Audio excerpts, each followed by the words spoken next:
Gempa beruntun dengan magnitudo 3,7 kembali terjadi pagi tadi.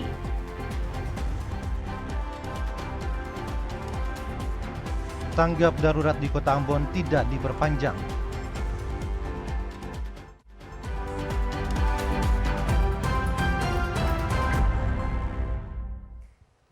Selamat malam pemirsa TVRI Stasiun Maluku kembali hadir menjumpai Anda melalui program Berita Maluku hari ini, edisi Rabu 9 Oktober 2019. Saya Eni Parinusa. Saya Henry Nanlohi. Selain dua berita utama tadi, tim redaksi Maluku hari ini juga telah menyiapkan sejumlah berita untuk saudara simak. Dan inilah Maluku hari ini selengkapnya.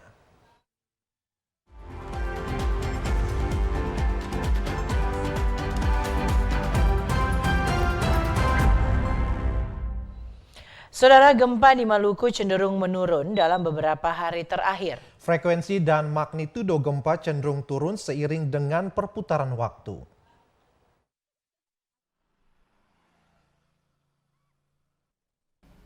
Sejak semalam hingga siang tadi terjadi beberapa kali gempa susulan. Sebagian tidak dirasakan oleh manusia dan hanya dicatat oleh alat BMKG. Di Banda misalnya semalam terjadi 6 kali gempa dengan magnitudo kecil. Gempa tersebut hanya dicatat oleh satu alat BMKG.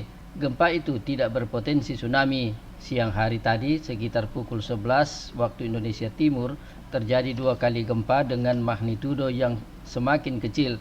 Gempa pertama bermagnitudo 3,7 dan gempa kedua bermagnitudo 3,3 skala Richter. Pusat gempa berada di antara Kairatu dan Liang.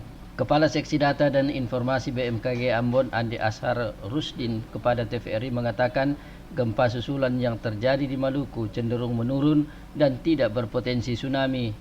Gempa bumi susulan yang terjadi pada pukul 10:29 menit 07 detik, di mana gempa bumi dengan kekuatan magnitudo 3,7 itu terjadi di 24 km timur laut Kota Ambon, dan dampaknya dirasakan oleh hampir seluruh Kota Ambon merasakan, dan bagian timur Pulau Ambon yaitu Tulehu juga merasakan getaran gempa bumi tersebut.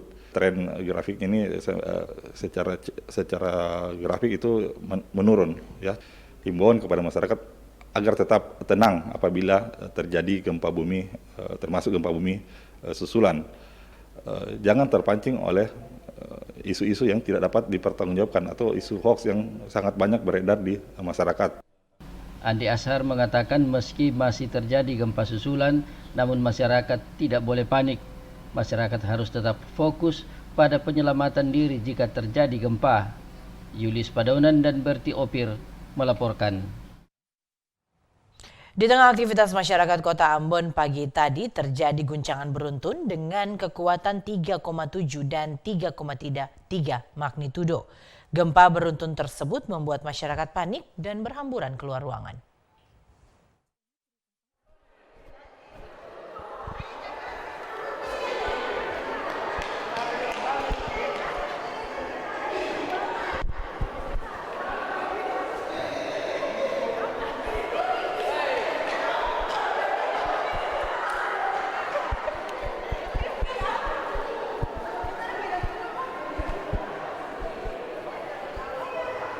Beginilah suasana kepanikan yang terjadi di kantor DPRD Provinsi Maluku saat gempa beruntun berkekuatan 3,7 dan 3,3 magnitudo mengguncang Kota Ambon pagi tadi. Seluruh pegawai di kantor DPRD Maluku berhamburan keluar ruangan untuk menyelamatkan diri dari guncangan gempa yang berpusat 24 km timur laut Kota Ambon dan 30 km selatan Kairatu, Seram bagian barat. Berselang beberapa detik, gempa susulan dengan kekuatan 3,3 magnitudo kembali terjadi sehingga pegawai DPRD Maluku memilih keluar dari gedung. Gempa susulan yang terjadi tersebut berpusat di 25 km timur laut Ambon dan 26 km selatan Kairatu, Seram bagian barat. Akibat dari gempa beruntun tersebut, sejumlah tembok kantor DPRD Maluku mengalami retak. Berdasarkan data BMKG, gempa beruntun yang terjadi di Kota Ambon pagi tadi tidak berpotensi tsunami. Frida Reman Bambang Yudaswara melaporkan. Saudara, gempa susulan 3,7 magnitudo pagi tadi membuat seluruh pegawai Dinas Pendidikan Kota Ambon berhamburan keluar dari kantor. Para pegawai keluar karena kondisi lantai 3 kantor tersebut telah rapuh akibat gempa 26 September lalu.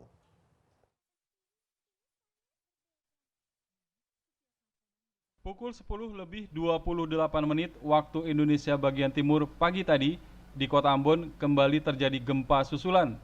Gempa dengan kekuatan 3,7 magnitudo itu sempat membuat warga Kota Ambon panik. Di kantor Dinas Pendidikan Kota Ambon, seluruh pegawai dinas tersebut berhamburan keluar dari ruangan masing-masing. Mereka keluar untuk mencari tempat yang dirasa aman di sepanjang jalan di depan kantor dinas dimaksud. Para pegawai berlarian keluar karena mereka khawatir dengan kondisi kantor mereka. Pasalnya saat terjadi gempa tanggal 26 September lalu, lantai 3 di kantor tersebut rusak berat. Beberapa bagian di lantai 3 mengalami keretakan. Kondisi ini yang membuat para pegawai berhamburan keluar ketika gempa susulan pagi tadi. Selain pegawai Dinas Pendidikan Kota Ambon, siswa di 3 sekolah di sekitar kantor itu pun berhamburan menyelamatkan diri masing-masing. Dalam sekejap, ruangan yang ada di kantor Dinas Pendidikan Kota Ambon menjadi sepi. Beberapa saat kemudian baru pegawai berani untuk masuk ke kantor mereka. Selain pegawai Dinas Pendidikan Kota Ambon, beberapa sekolah yang berada di dekat kantor tersebut juga memulangkan siswanya. Otis Kotadini dan Andre Oktosea melaporkan. Saudara, gempa bermagnitudo 3,7 mengguncang Kota Ambon pagi tadi. Gempa membuat warga Kota Ambon yang sementara melakukan berbagai aktivitas, tak terkecuali para pelajar yang sementara melakukan aktivitas belajar mengajar, panik.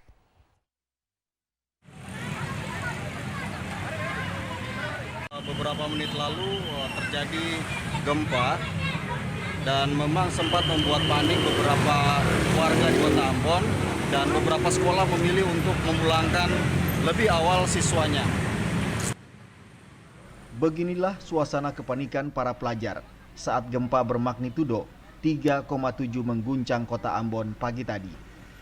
Gempa ini membuat mereka berlari berhamburan keluar gedung sekolah. Demikian juga dengan para guru yang sementara melakukan pembelajaran di gedung berlantai berlari keluar gedung. Kepanikan para siswa dan guru karena trauma gempa bermagnitudo 6,5 pada 26 September lalu. Pihak sekolah terpaksa memulangkan siswa lebih awal. Keluar, baru di lapangan yang terluka. Jadi dipulangkan ini, lebih awal ini? Iya, dipulangkan. Takutnya anak-anak masih trauma tuh, jadi ketemu dua anak-anak masih pulang. Sudah terlalu kencang, anak-anak panik aja lalu pulang. Lalu sekolah memilih memulangkan anak-anak? Dari sekolah kasih anak-anak pulang. Para orang tua khawatir, ramai-ramai menjemput anak mereka di sekolah. Mereka khawatir akan terjadinya gempa susulan. Oh, itu guru bilang itu ada gempa, jadi anak-anak suruh buang di tempo. Gempa bermagnitudo 3,7 pagi tadi berada di 24 km timur Laut Ambon, 30 km selatan Kairatu Seram bagian barat dengan kedalaman 10 km. Hingga hari ke-14 sudah terjadi gempa sebanyak 1.247 kali dengan jumlah gempa yang dirasakan 138. Minggus Noya dan Lamarunga melaporkan. Isu gempa dengan skala besar yang akan melanda Kota Ambon 9 Oktober 2019 membuat sebagian warga Kota Ambon memilih mengungsi ke wilayah ketinggian seperti di Karangpanjang. Masyarakat terlihat mengungsi sejak pukul 23 waktu Indonesia Timur semalam.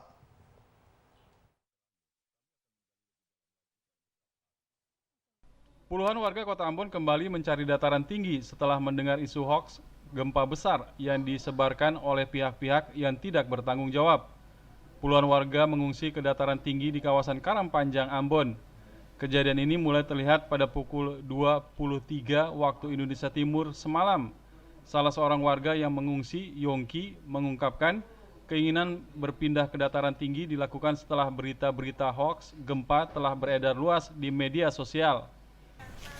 Ya, karena cemas saja Pak, karena dari BMKG juga sendiri sudah mengatakan kita harus waspada. Terus isu-isu yang beredar juga bikin kita cemas juga. Jadi ya kita ambil amannya aja lah.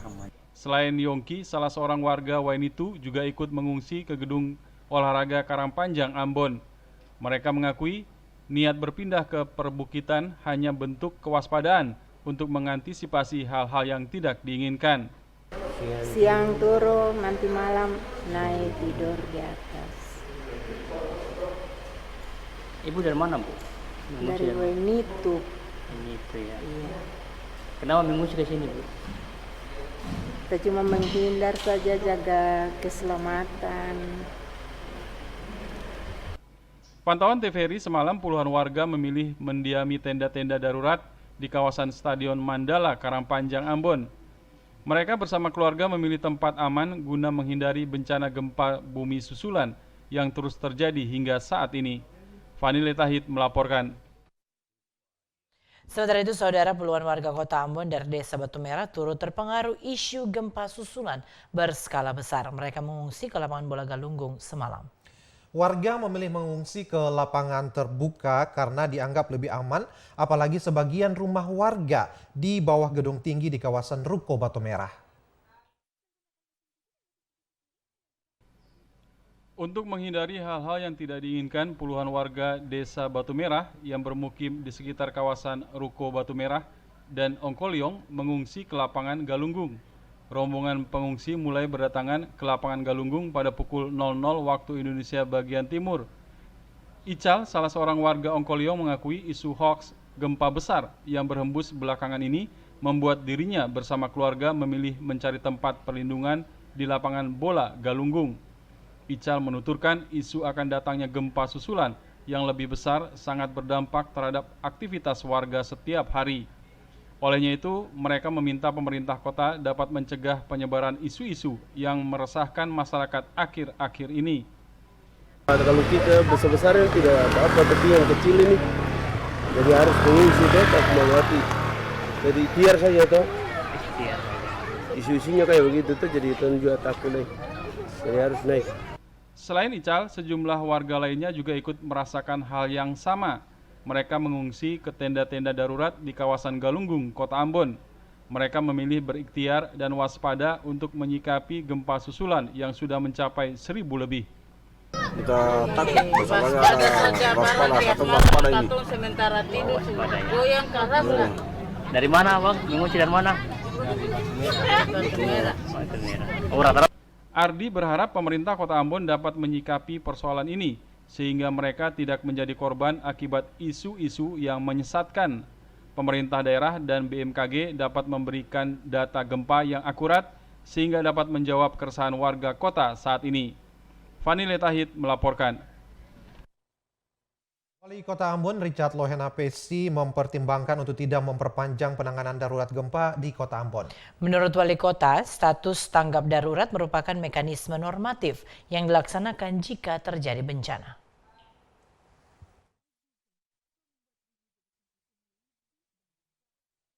Wali Kota Ambon Richard Lohena Pesi telah mempertimbangkan untuk tidak lagi memperpanjang penanganan darurat bencana bagi Kota Ambon. Hal ini mengingat situasi kota saat ini sudah berangsur-angsur mulai kondusif. Menurutnya, penanganan darurat bencana berlaku selama 2 minggu sesuai mekanisme normatif. Adanya perpanjangan darurat gempa ini bisa saja menimbulkan berbagai persepsi masyarakat yang terus terjebak dalam kondisi darurat bencana. Kondisi ini pun bisa dimanfaatkan pihak-pihak yang tidak bertanggung jawab untuk memperkeruh situasi. Untuk itu, penanganan darurat bencana Kota Ambon berakhir 9 Oktober. Hal ini disampaikan Wali Kota Ambon dalam keterangan persnya kemarin. Menurut Wali Kota, masa tanggap darurat merupakan mekanisme normatif yang dilaksanakan jika terjadi bencana. Tanggap darurat itu biasanya 2 minggu.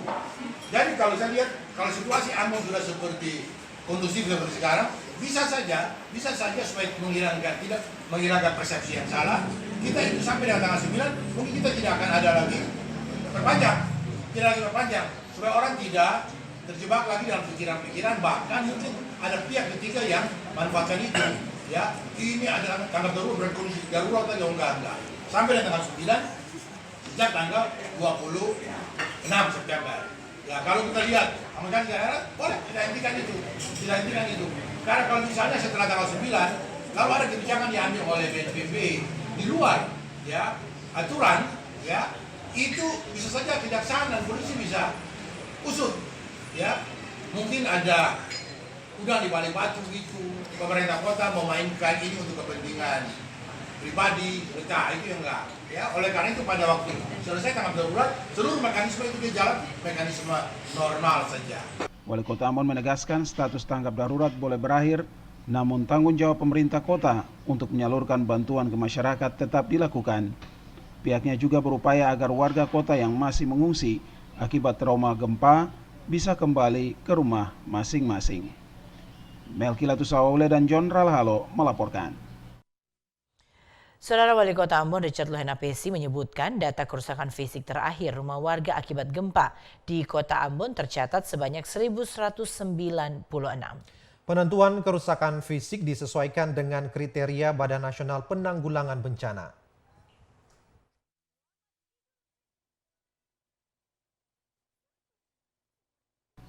Data terakhir kerusakan fisik rumah di Kota Ambon tercatat sebanyak 1.196 dengan rincian 689 rusak ringan, 256 rusak sedang, dan 251 rusak berat.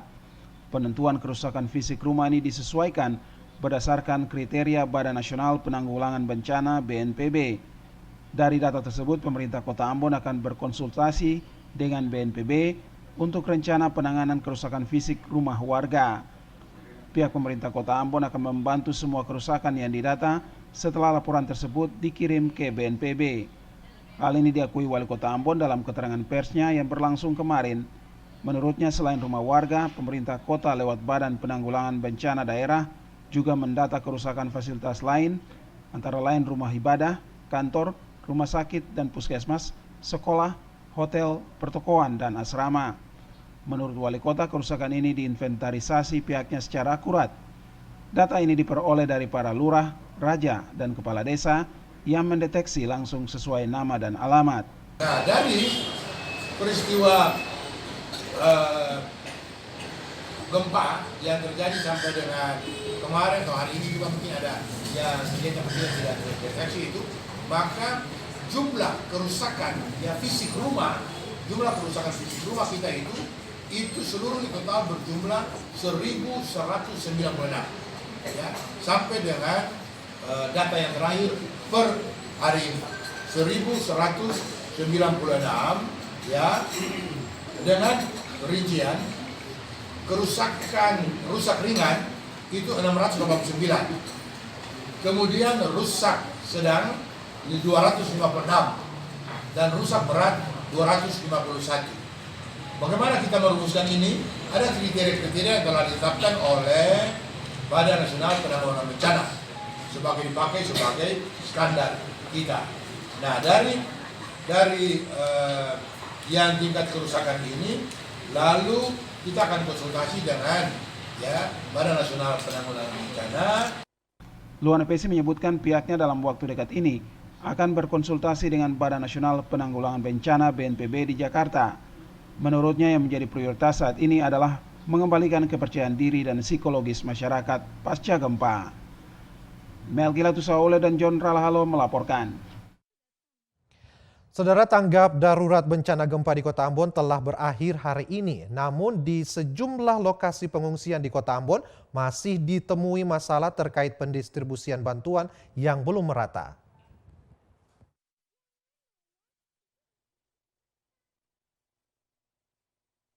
Kondisi ini ditemui tim penanganan pengungsi DPRD Maluku di sejumlah lokasi pengungsian di Kota Ambon. Ketua Tim Penanganan Pengungsi DPRD Maluku, Ami Rumra, menilai tanggap darurat bencana gempa yang dilakukan pemerintah Kota Ambon sangat amburadul. Pasalnya sejumlah titik pengungsian ditemukan masih ada pengungsi yang belum mendapatkan bantuan. Bantuan yang disalurkan pemerintah Kota Ambon hanya terfokus pada kantor negeri. Penanganan Kota Ambon sendiri itu amburadul. Contoh di Bendengkaran dengan transit, ini jujur kita sampaikan. Air bersih masyarakat sendiri yang langsung. Bantuan yang mereka yang bantuan presiden tentu. Itu cuma baru tertampung di negeri karena dari Raja sampaikan bahwa bantuan tidak cukup. Baru selama ini yang sudah cukup lama datang, tapi bantuannya baru sampai di balai desa ya, atau balai negeri itu baru tidak salah 2 hari yang lalu. Mengakibatkan mereka mau distribusi juga terbatas. Kemarin mereka sampaikan belum sampai hari ini belum ada penanganan bantuan oleh pemerintah daerah. Yang cuma 1-2 titik-titik yang mereka bantu lewat tenda. Tapi untuk yang banyak titik itu belum tersentuh. Contoh Bentang Karang dan Transit. Itu masyarakat menyampaikan langsung kepada kami. Tim penanganan pengungsi DPRD Maluku juga mengakui pengungsi di Transit Paso dan Benteng Karang sejak gempa melanda Kota Ambon hingga saat ini baru menerima bantuan berupa tenda. Sementara kebutuhan dasar yang diberikan pemerintah pusat belum menyentuh pengungsi di 2 lokasi tersebut. Frida Reman, Bambang Yudaswara melaporkan. Proses distribusi bantuan bagi para pengungsi korban gempa di Kota Ambon, SBB, dan Maluku Tengah belum merata. Bantuan yang disalurkan hanya difokuskan pada pengungsi yang dikoordinir oleh pemerintah daerah.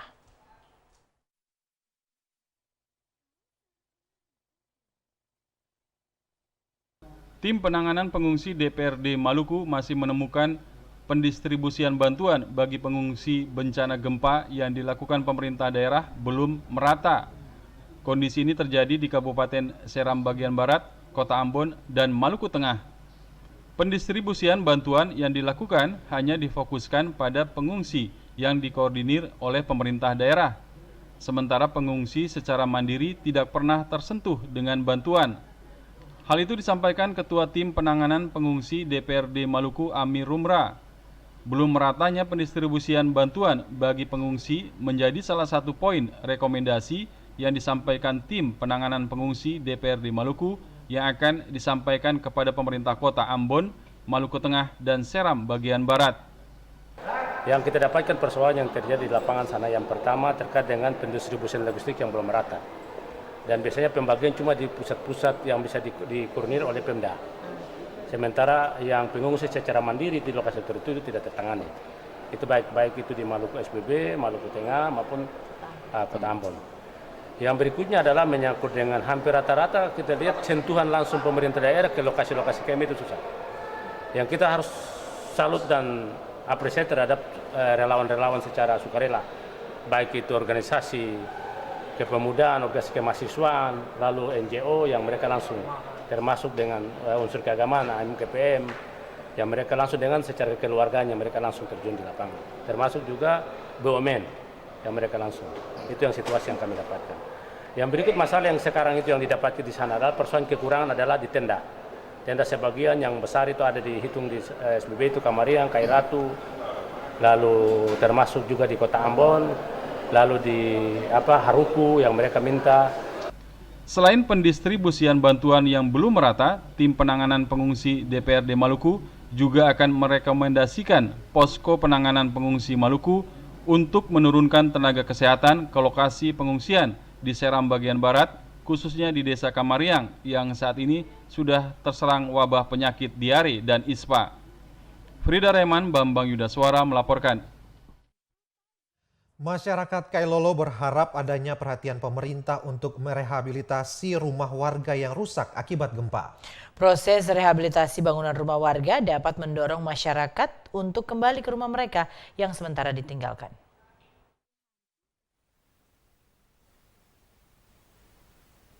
Gempa dengan kekuatan 6,5 magnitudo yang terjadi 26 September lalu juga dirasakan hingga di Kecamatan Pulau Haruku, Maluku Tengah.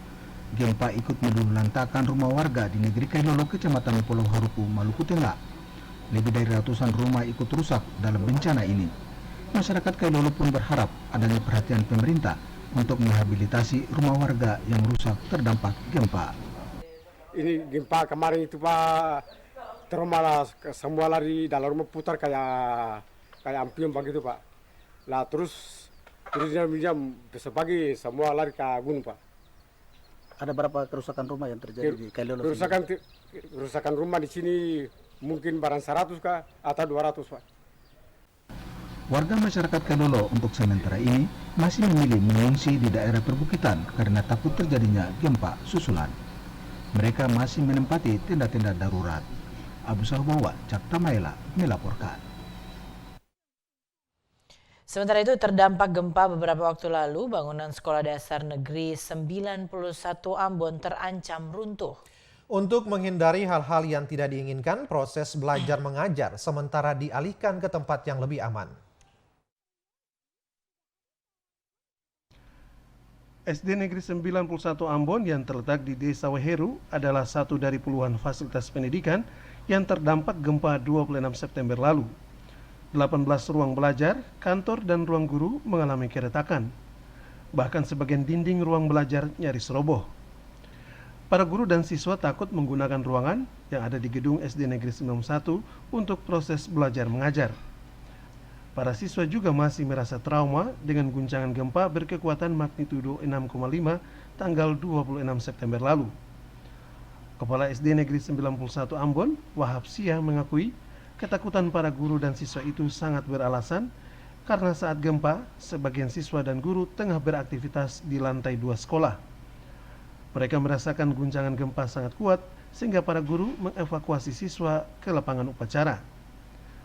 Wahab Sia mengatakan kondisi bangunan sekolah telah dilaporkan kepada Sekretaris Kota Ambon dan Kepala Dinas Pendidikan. Untuk menghindari hal-hal yang tidak diinginkan, untuk sementara gedung SD 91 tidak digunakan. Proses belajar mengajar dialihkan ke tempat alternatif yang dinilai aman bagi guru dan siswa.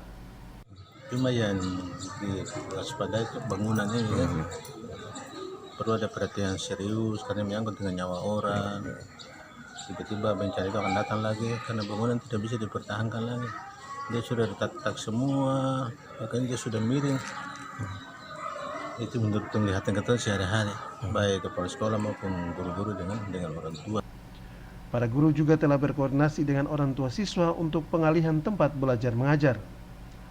Proses belajar mengajar di lokasi alternatif berlangsung sambil menanti tindak lanjut pemerintah memperbaiki gedung yang mengalami keretakan. Yaser Turita dan Hamja Tomia melaporkan.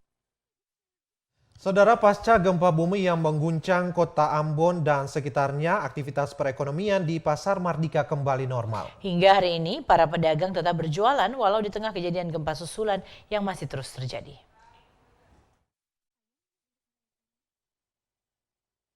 Meski berhembus isu akan terjadi gempa susulan yang lebih besar di tanggal 9 Oktober, tidak membuat Pasar Mardika sepi. Ada sebagian kecil pedagang yang tetap berjualan di area Pasar Mardika. Sementara sebagian pedagang lain memilih tidak beraktivitas karena khawatir dengan isu tersebut. Salah seorang pedagang yang ditemui TVRI, Haji Gimin, menuturkan suasana pasar hari ini memang sedikit sunyi dari hari-hari biasanya. Menurutnya keadaan ini dipengaruhi isu di media sosial yang menyebutkan akan terjadi gempa susulan dengan kekuatan lebih besar dari gempa 26 September lalu. Namun Haji Gimin meyakini isu tersebut hanya kabar bohong yang tak perlu dikhawatirkan. Dirinya memilih tetap berjualan walau dengan barang dagangan yang lebih kecil dari biasanya. Haji Gimin mengungkapkan kejadian gempa 26 September lalu harus dihadapi dengan penuh berserah diri kepada Sang Pencipta karena merupakan musibah dan peringatan Tuhan. Di tengah kondisi pasca gempa mempengaruhi terhadap penghasilan para pedagang, sejumlah bahan kebutuhan mengalami keterlambatan dari sentra produksi. Para pedagang masih trauma dengan kondisi alam. Haji Gimin menyebutkan pasca gempa, harga cabai rawit meroket tajam di kisaran Rp120.000 dari harga sebelumnya Rp70.000. Sementara harga per kaleng dijual Rp12.000. Cabai keriting di kisaran Rp50.000 dan bawang putih maupun bawang merah juga harganya bervariasi di kisaran Rp28 hingga Rp30.000 per kilogram. Sementara harga tomat dijual dengan harga Rp5 hingga Rp6.000 per kilogram.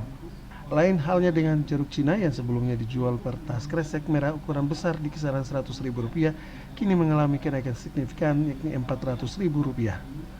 Apa gempa ini karena isu-isu berkembang di HP, sehingga ada juga sebagian yang bawa, ada juga sebagian tidak bawa, tapi sebagian besar tidak bawa. Akhirnya barang mahal. Kemungkinan besar itu artinya menurut saya itu faktor takut, karena ini jiwa tidak ada jual di pasar, di toko tidak ada.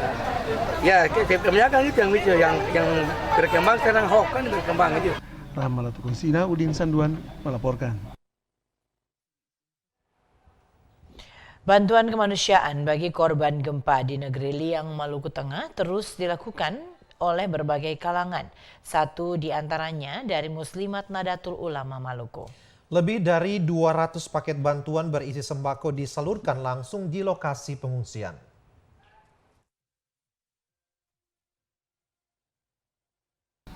Peristiwa gempa yang terjadi 26 September lalu mengundang keprihatinan dari berbagai kalangan, satu di antaranya dari Muslimat NU Maluku. Organisasi yang berwadah perempuan ini menyalurkan bantuan kemanusiaan di negeri Liang, Maluku Tengah. Lebih dari 200 paket bantuan berisi sembako disalurkan langsung di lokasi pengungsian. Pengurus Muslimat NU Maluku Mila menyebut bantuan kemanusiaan yang disalurkan langsung di lokasi pengungsian merupakan bentuk kepedulian bersama, terutama untuk meringankan penderitaan warga Lian di lokasi pengungsian. Hari ini kita baru berkunjung di posko NU Peduli Gempa Maluku di negeri Liang. Ini baru pertama kali kita menginjakan kaki di sini. Setelah 3 hari kita keliling mendistribusikan bantuan dan alhamdulillah luar biasa adik-adik Banser mengkoordinir bantuan dari berbagai elemen masyarakat dan instansi untuk kemudian didistribusikan ke titik-titik di Maluku Tengah ya. Nah, dalam momentum ini saudara-saudara kita di negeri Liang ini sangat membutuhkan hulur tangan ataupun bantuan daripada saudara-saudara, terkhususnya kepada ibu-ibu saya ini Muslimat NU Provinsi Maluku. Di lokasi pengungsian, masyarakat negeri Liang masih memilih bertahan di tenda-tenda darurat. Mereka hidup dengan keterbatasan dan butuh perhatian pemerintah. Hingga kini, bantuan yang disalurkan pemerintah masih jauh dari harapan dan tidak sebanding dengan gelombang pengungsi yang ada. Kendati begitu, masyarakat di sana masih enggan kembali ke rumah karena takut terjadi gempa susulan. Peristiwa gempa yang terjadi tanggal 26 September lalu sempat meluluhlantakkan ratusan rumah warga. Abu Sohbawa, Junadi Asriel melaporkan. Sebagian pengungsi di Dusun Merana, Negeri Liang mengisi waktu di lokasi pengungsian dengan cara mengais rejeki. Mereka berjualan di sepanjang ruas jalan yang ada di lokasi pengungsian. Hasilnya cukup untuk memenuhi kebutuhan sehari-hari.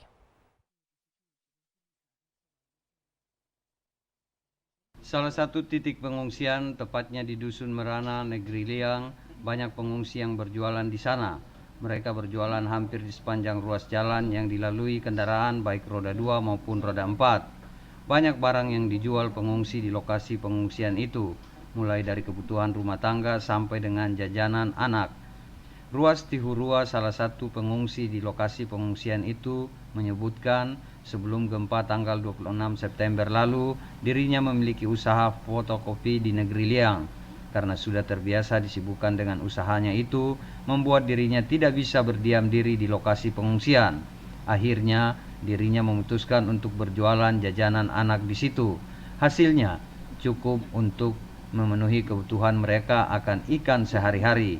Karena beras maupun sarimi bisa didapat dari pembagian atas bantuan yang diberikan di lokasi pengungsian itu. Kalau beras kan bantuan dari luar sama Supermi. Ya alhamdulillah pendapatannya seperti biasa dengan uang saya cuma 100.000 buat modal saya dijual karena kebutuhan kita itu sulit. Alhamdulillah dengan tiap hari pendapatan kami paling tinggi 20.000 untuk belanja beli ikan, sayur. Selain ruas Tihurua, masih banyak pengungsi lainnya yang mengais rezeki di lokasi pengungsian dengan jalan berjualan. Bagi mereka, lebih baik berjualan daripada duduk termenung memikirkan nasib mereka yang belum menentu. Otnil Kotadini dan Andre Oktosea melaporkan. Penggalangan dana untuk korban gempa di Ambon terus dilakukan di sejumlah tempat. Penggalangan dana yang dilakukan merupakan bentuk solidaritas.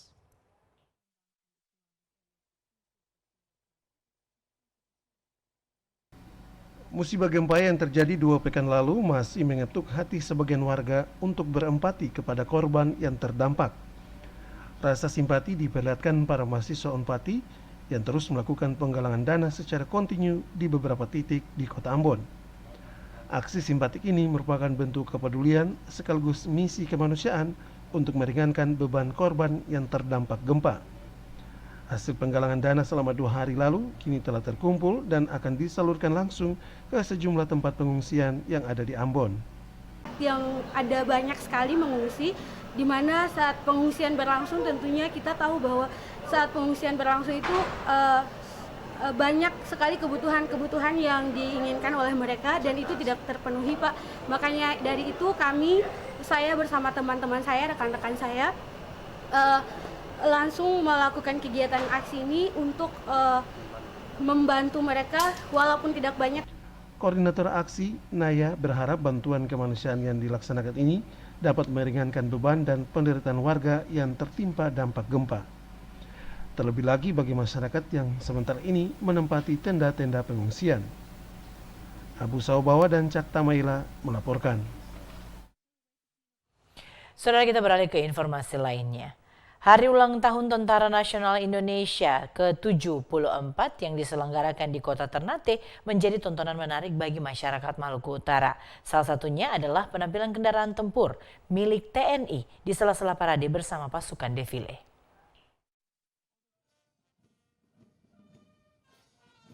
Upacara HUT TNI ke-74 yang berlangsung di lapangan Sunyi, Lamo Salero, Kota Ternate Utara, Maluku Utara berjalan lancar. Upacara ini dipimpin langsung Danrem 152 Babulah Kolonel Infantri Endro Satoto. Panglima TNI dalam sambutan mengatakan solidaritas TNI harus berpegang teguh pada nilai-nilai keprajuritan serta kemanunggalan TNI dengan rakyat.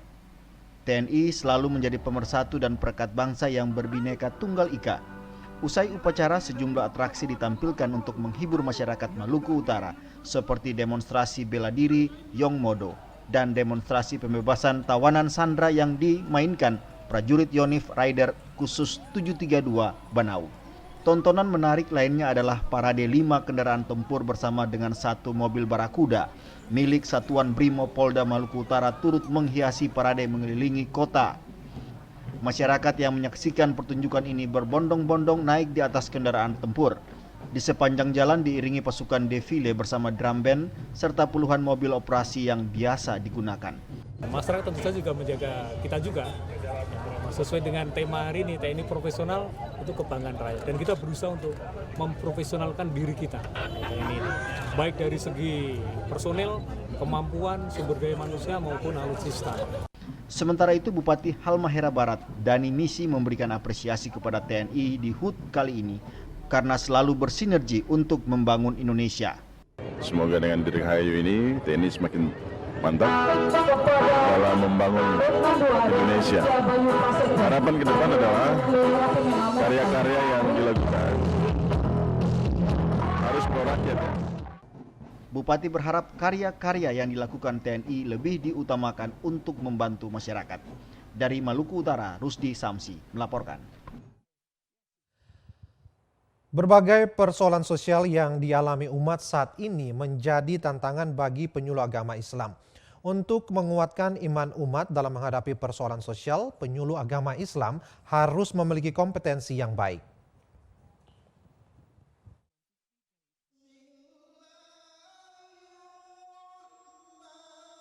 Penyuluh agama Islam memiliki peran penting dan strategis dalam menguatkan iman umat serta perilakunya. Karena penyuluh dapat memberikan pemahaman serta penguatan kepada umat terhadap persoalan yang dihadapinya. Menyikapi dinamika kehidupan dewasa ini, Kantor Kementerian Agama Kota Ambon melalui Seksi Bimas Islam menyelenggarakan kegiatan peningkatan kualitas penyuluh agama Islam se-Kota Ambon. Kegiatan itu berlangsung dengan tema Penyuluh Agama Islam yang Profesional sebagai ujung tombak penerang agama Islam di Kota Ambon.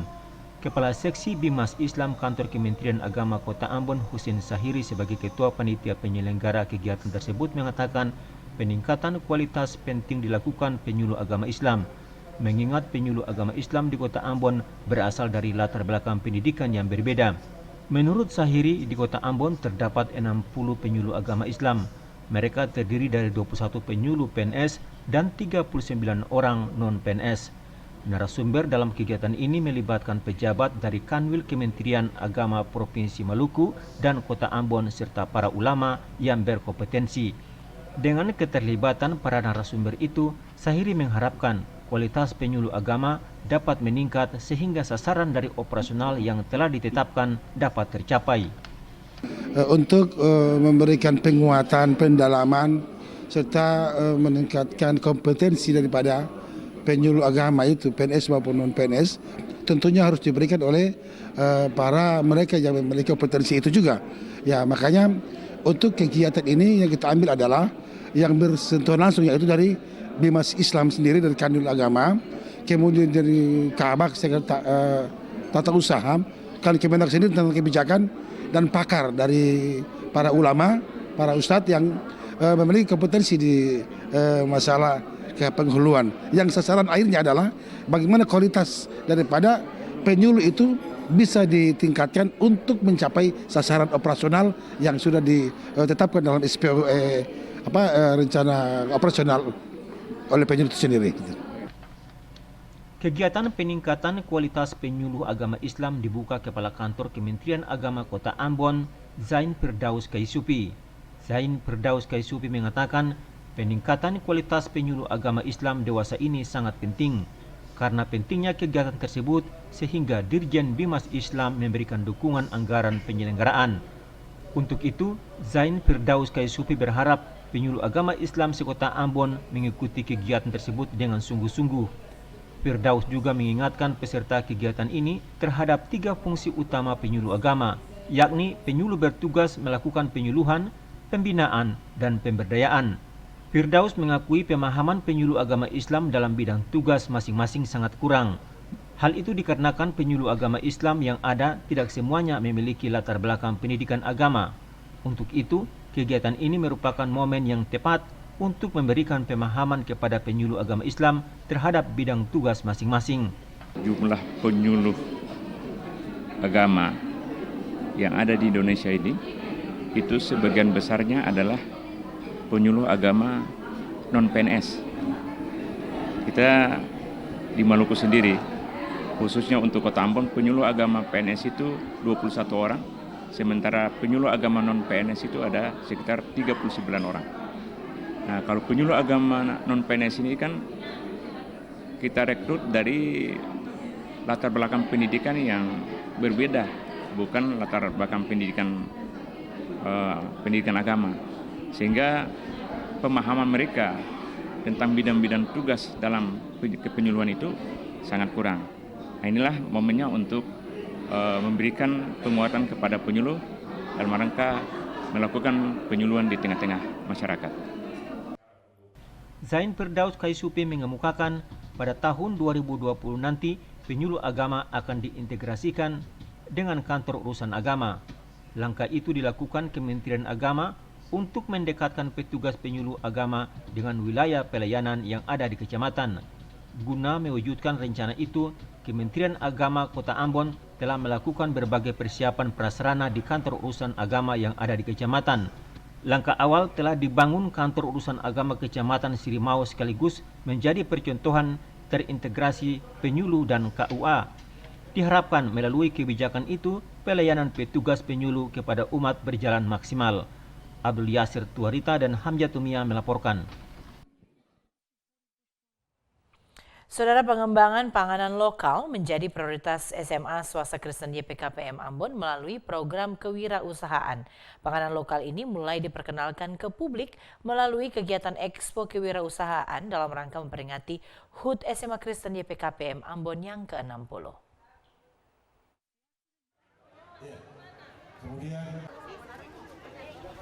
Pengembangan kewirausahaan menjadi salah satu program unggulan yang dilaksanakan di SMA swasta Kristen YPKPM Ambon. Tata Boga Pangan Lokal Daerah Maluku menjadi prioritas dalam program kewirausahaan yang dikembangkan di lembaga pendidikan tersebut. Pada puncak kegiatan sekolah penyelenggaraan kewirausahaan hari Selasa kemarin, SMA swasta Kristen YPKPM Ambon menggelar Expo Kewirausahaan. Kegiatan Expo ini merupakan kegiatan perdana yang digelar lembaga pendidikan itu.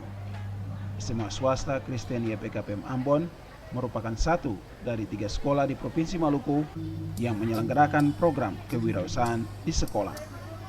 Dalam Expo ini dipamerkan berbagai hasil pangan olahan lokal dari siswa.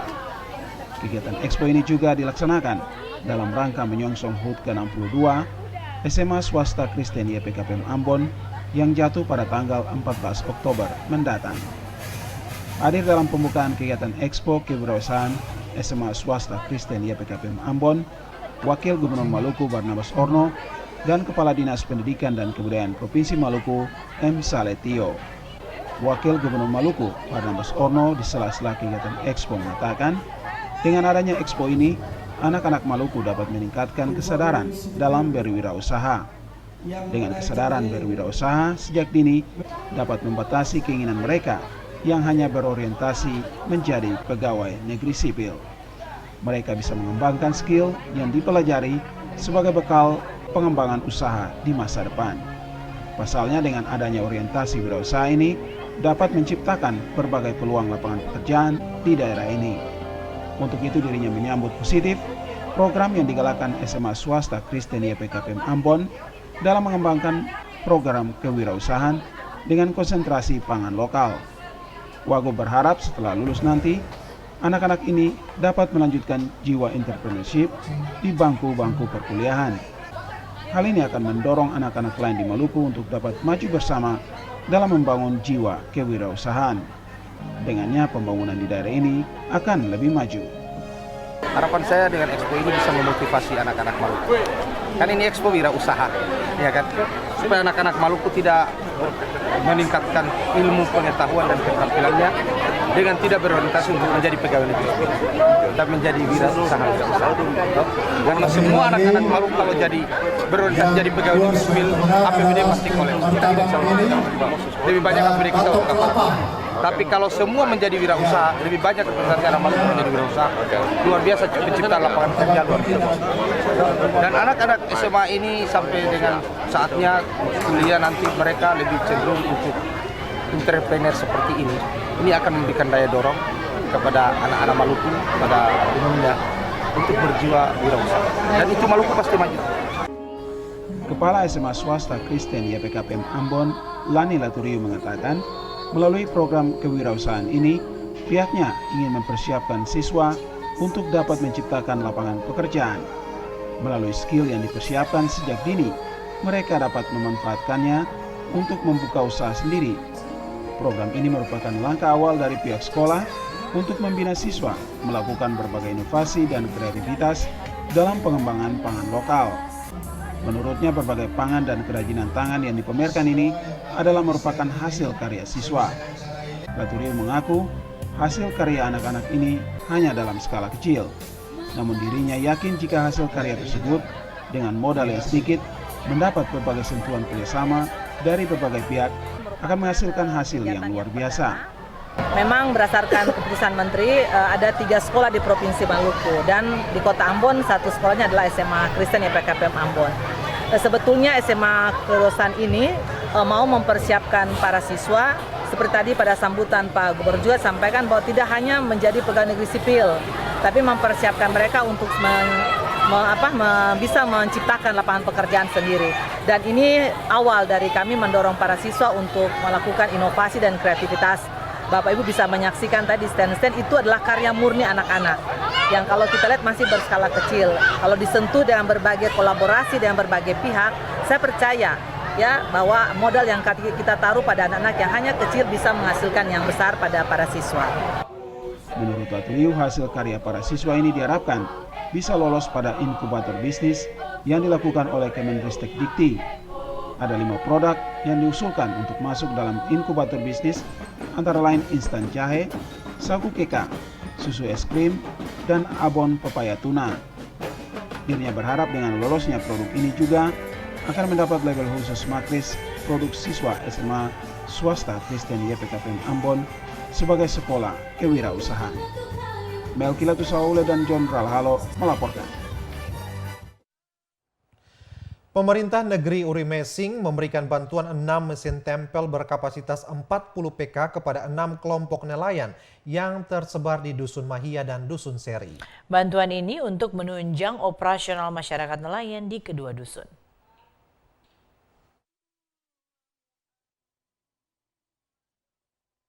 Penyerahan bantuan yang diberikan secara simbolis dilakukan langsung oleh penjabat Negeri Urimeseng Cornelis Watimena kepada 6 kelompok nelayan yang disaksikan oleh sendiri negeri. Pejabat Negeri Urimeseng Cornelis Watimena mengakui pemberian bantuan mesin tempel mengalami keterlambatan karena adanya verifikasi data penerimaan bantuan. program ini sudah seharusnya berjalan di tahap 1. Kebetulan kemarin ketemu punya tahap 1 itu dia di bulan Juni. Jatuhnya bulan Juni karena penyusunan APBD agak sedikit terlambat, jadi dia pencairannya sudah di bulan Juni-Juli. Nah, seharusnya pemberian bantuan ini di bulan-bulan itu. Cuman kendala yang kita hadapi di lapangan terkait dengan proses verifikasi. Dalam artian kayak ada masalah-masalah di lapangan, ada yang berkasnya kurang, ada yang tapi ini tetap murni usulan dari RT itu, maksudnya usulan dari bawah. Watimena berharap bantuan mesin tempel dapat menunjang dan meningkatkan perekonomian nelayan yang berada di bawah naungan pemerintah negeri Uri Meseng. Walaupun sudah diserahkan, pemerintah negeri Uri Meseng akan terus mengontrol penggunaan dan pemanfaatannya. Ongen Limba, Junaidi Asril melaporkan. Informasi lainnya, Saudara, Badan Pusat Statistik Maluku mencatat indeks import Maluku mencapai 18 juta US dollar pada Agustus 2019. Angka ini bergerak turun sekitar 24,14% dibandingkan impor Juli 2019 sebesar 23,73 juta US dollar.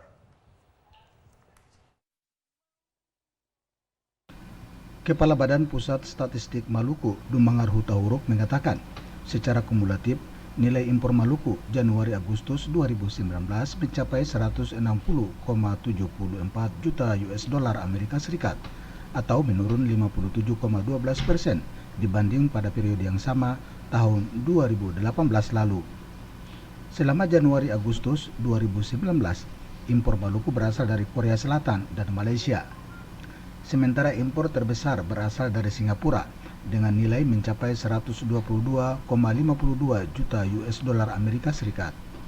Dumangar menjelaskan komoditi yang diimpor berasal dari sektor migas dan non-migas, di mana komponen migas masih menjadi sektor utama impor Maluku yang mencapai 140,21 juta US dollar atau sekitar 87,23%.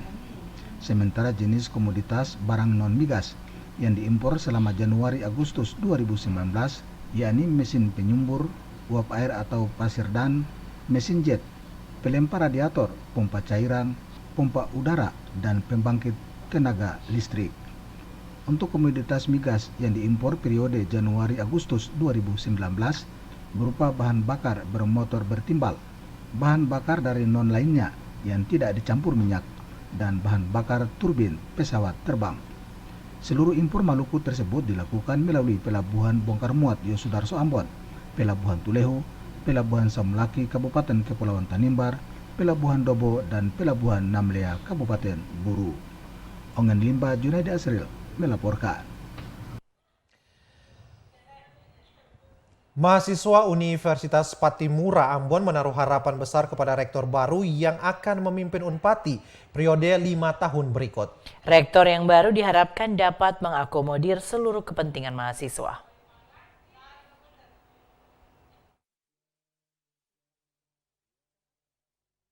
Proses pencalonan rektor Universitas Patimura Ambon periode 5 tahun berikutnya kini sementara dilakukan. Terdapat 5 calon yang mendaftarkan diri untuk maju menjadi calon rektor. Dari 5 calon tersebut, 1 diantaranya seorang wanita, yakni Dekan Fakultas FK Profesor Dr. Teresia Lawrence.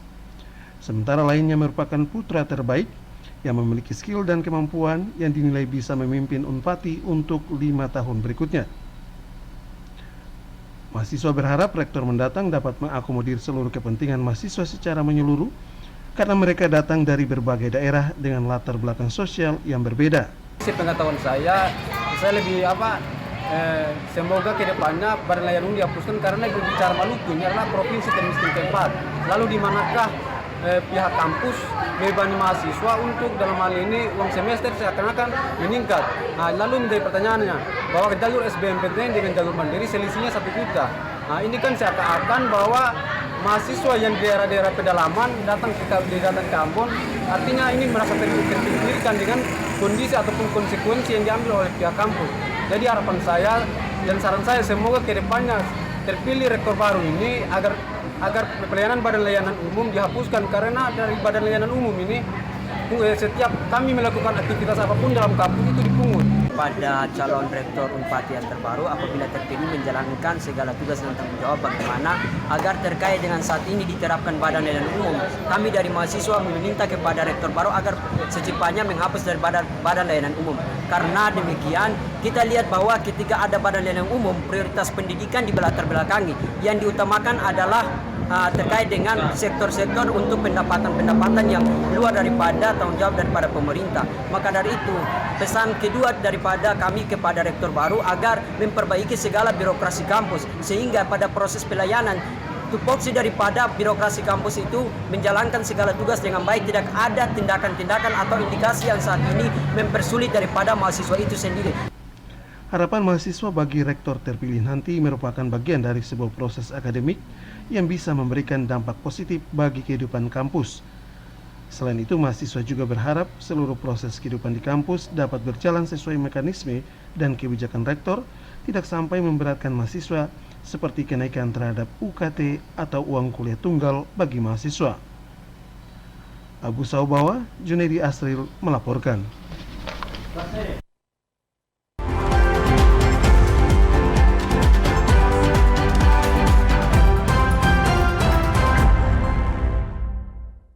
Saudara, informasi tadi mengakhiri kebersamaan Anda dengan kami dalam program Maluku Hari Ini untuk edisi hari ini. Tetap saksikan Maluku Hari Ini setiap harinya pada pukul 19.00 waktu Indonesia Timur. Akhirnya kami yang bertugas mengucapkan terima kasih atas perhatian juga kebersamaan saudara dan sampai jumpa.